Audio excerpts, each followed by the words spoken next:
Good evening. Restructuring of Canadian mayors and municipalities under the auspices of the United Nations began in 1992. PM Mulroney signed Canada onto UN Agenda 21. Canada thus became a UN member nation state. 178 countries signed on, lured by the promise of big money to go green.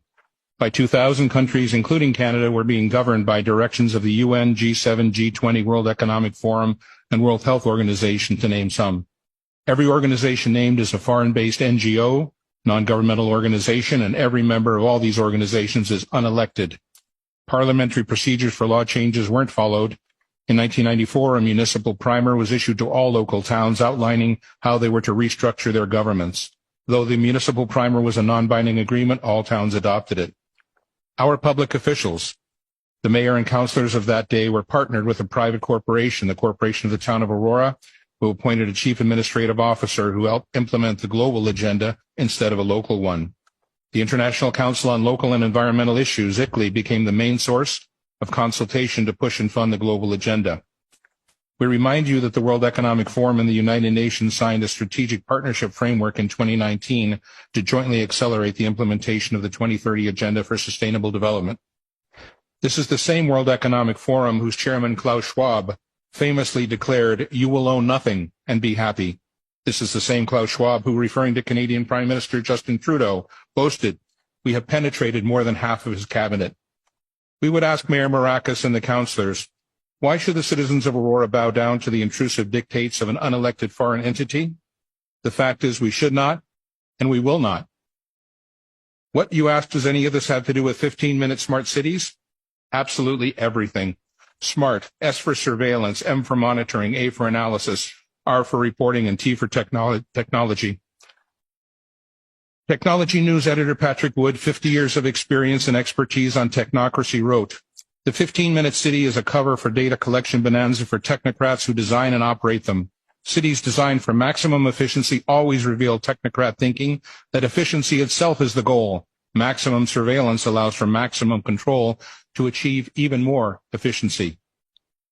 At its very root, this mechanistic thinking is anti-human.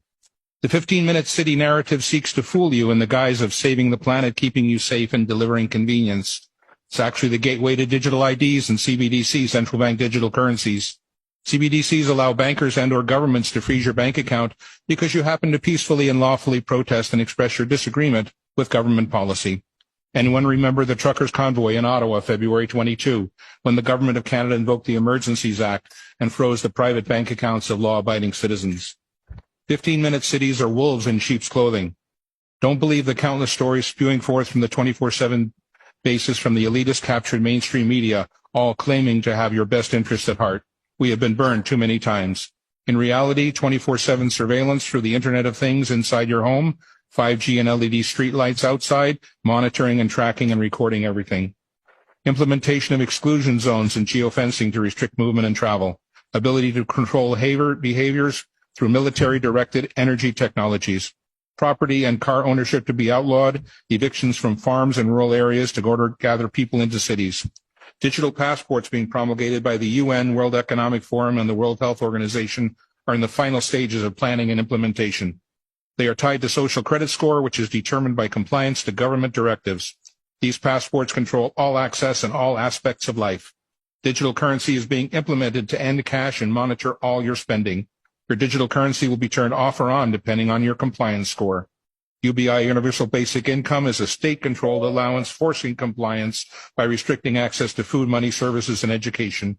All of the above will enable climate lockdowns to be implemented easily, arbitrarily, and indefinitely. The real agenda of 15-minute smart cities is to monitor and control everyone and everything. In summary, in the coming days, Council will receive an electronic info packet which will contain the text of this delegation and other items. We, the citizens of Aurora, wish to enter into a meaningful, respectful dialogue with our elected members of Council on this complex, important issue. A key framework of that dialogue is a list of questions posed to Council. Can Council explicitly guarantee that citizens will be remained free to travel as is their right under the Charter of Rights and Freedoms? Can Council guarantee not to restrict access to essential services, medical care, bank accounts, government pensions, utilities? Most importantly, we, the citizens of Aurora, need to have the conversation with Council about exiting their non-binding agreement with the private for-profit entity known as the Corporation of the Town of Aurora.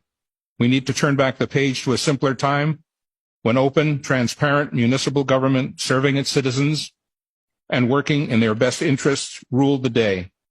We are your equal partners on this journey. Thank you.